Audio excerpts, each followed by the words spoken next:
Wednesday night was a success for everybody. I can't wait to see what the people are talking about back in the mainland and around the world, of course, because we're out here at sea. Eric Carr was very fond of Ace, rather. I'm sorry. He was very. He knew that Ace reached out in many ways to include him in the band in a big way. Like as a friend and a hang. So I remember that. And for me, I got so many Eric Carr stories. It's ridiculous. But I'll tell you one funny one that I don't think everybody knows. He loved chocolate. He was crazy for chocolate. And when we went to Hershey, Pennsylvania, he had to go to Hershey, Pennsylvania, for Hershey's chocolate bar, okay? But there were times, like on the road, I'd go like, Eric, did you have breakfast? No. I had a, Hershey's chocolate bar. Basically, that's what he had for breakfast and a Coke. You wonder where his, blood sugar was, what was going on. But Eric was kind of funny that way, that he was always a kid at heart. He really was. And that's why he was so I thought he was overly gracious in some ways to even, he'd inconvenience himself to meet you guys. He'd stand out in 20-degree weather in Sweden to meet the fans outside the lobby, at a hotel. He was incredible that way. That's my, some of my fondest memories about Eric Carr in that way,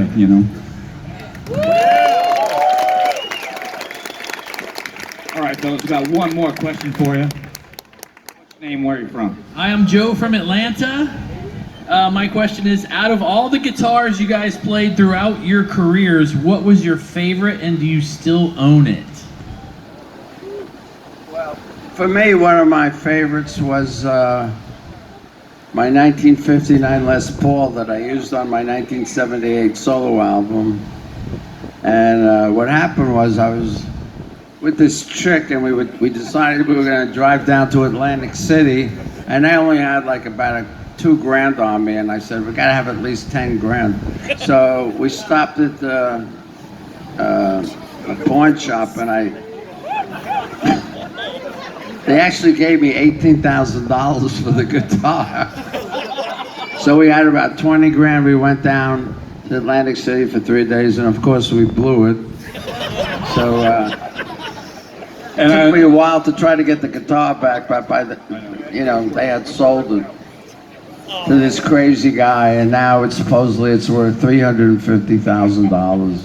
And probably even more because it was yours, okay? So that wasn't a good move, but we all have regrets about guitars that we let go of. Maybe not for, the gambling money or whatever, but certainly, I don't know, and I got to admit, anytime you talk about a 59 Les Paul, it's like the holy grail. I bought it for $4,000. There you go. So you made money then, but I know you wish you had it now. I know it. Well, maybe that guy will put it in his will when he drops dead. There you go. You never know. Fans do incredible things. I complained about BruceKulick.com once on an interview. Some fan in Norway bought it for me, because that people, they copyright names and stuff like that. He gave it to me as a gift. So may that man hear it, and it's in his will for you. Absolutely. My favorite guitar, I play too many. That's my fault. When you think of Ace Frehley, you think of a Les Paul. And there's a reason why. He's been loyal to that model and had so many iconic versions of that model. And I just was playing like a lot of different things. Obviously, I had to play guitars with Floyd Roses and stuff like that to do that sound that I talked about earlier, to be competitive with the 80s lead guitar player and that kind of vibe. So, but that one I called the banana guitar, I still do have it, thankfully, and I recorded a lot of important stuff on it. I held it so dearly on the back of Crazy Nights. I remember Paul saying to me at the photo shoot, "Hold it like a woman," you know what I mean? There's a shot where I'm kind of hugging it and stuff. So that guitar just explodes with sound. And no, is it vintage in the sense of like an old Les Paul? No, but still it's a fine representative of that era. It's about an 86, 87, and it just is something about that guitar that's great. And I tried to recreate it many times with a white one and the multi-swirl. A lot of them were all great. If you saw me for more than a tour holding a guitar or something, I loved it. If you didn't see me with it again, something was not so right with it, or maybe I had to go gambling. I'm not sure. No, maybe. Doubtful, I tell you. I'm in the music business. I don't need to go gambling. Trust me, okay? All right, Ace. It's not about need. It's about fun. Oh, you should have seen Gene Simmons' power discussion about vacations and fun, okay? Yeah, you would have loved that one, Ace. That's his problem.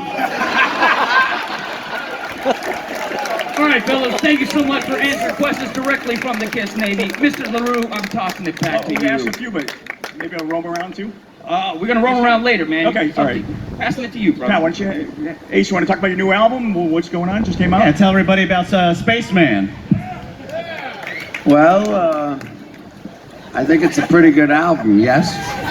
Yeah. Been getting rave reviews. Then the record company came up with like 3 alternate covers, so you know that's all marketing and it's a lot of fun. And my daughter likes the one with me with the orange jumpsuits on. Better than the original. But you know, the original cover we tried to emulate the photo session we did way back when with who's that guitar? Who's the photographer? Jay. Huh? Jay. No. The guy who did me on the throne. Oh, no. Yeah. Barry Levine.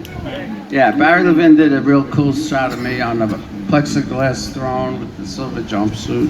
So we kind of looked at that and said, let's try to recreate that somehow. And it worked out well, I thought. But, you know, I was there from 9 o'clock till about 7 o'clock, and I must have done 10 different costume changes, so there'll be more photos forthcoming. But as far as the album's concerned, you know, I was doing a vault experience with Gene in Miami, which isn't too far from here. And I didn't have the album was done and mixed, but we didn't have a title, so I was thinking about my 78 solo album with New York Groove, and I was thinking about this new album, and it's 2018, 40 years later, so I wanted to call the album 40 Years Later, so I threw it out to the crowd, and I got a lukewarm response. So then immediately Gene jumped on, he goes, Ace, you must call the album Spaceman. How can you argue with that? So that's how it got called Spaceman. Thank you, Gene, if you're listening. And Bruce, question for you. Out of all the solos of Aces that you played throughout your term with KISS, what were some of your favorites? You know, this one you'd be surprised about because we didn't play it often enough, actually. I always freaked out when I had to learn 100,000 Years because I thought it was so creative. It's very rhythmic and there's some great playing in it. So I was like, why didn't we do this one from the beginning, you know? But just about in every one of these songs that, you know, my era of the band did from the past, you know, I always tried to show that respect to Ace's signature riffs, but I was able to make it my own, you know, as you all know, because it was a different era and everything for the band. But that one stands out to me, and so did I Want You. You know, I like that one too. There's interesting stuff in it. But it was always, you know, really not only a challenge to get some of his swagger in his lead playing, not so much. Paul played the first half of that solo. Oh, really? Okay. I just gave Paul credit. Okay, Paul. Yeah. I give credit where credit's due. Exactly. But playing Ace's style was always a little bit of a challenge. But again, I was able to. They didn't mind me kind of interpreting a bit, but I did enjoy, you know, learning a lot of those songs, of course. Going over here, got a question? Hey Ace, I'm from Calgary. It's so awesome to see you, man. You don't know what a thrill it is. Question for you is, to me, you have the best makeup you design. Like, how long did that take you to come up with that? Was it quick? You know, you added a little blue later on, but it's so iconic. Was it just like that? Well, you know, I've been a sci-fi fan since I was a little kid, and believe it or not, I came up with the makeup in one day. And over the years, if you notice, it progressed a little. It was originally straight lines, then I started making them curves. Then I started wearing blue eyeshadow. You know, just fine-tuning it, having fun with it. And yeah, It wasn't as profound as you think it might have been, because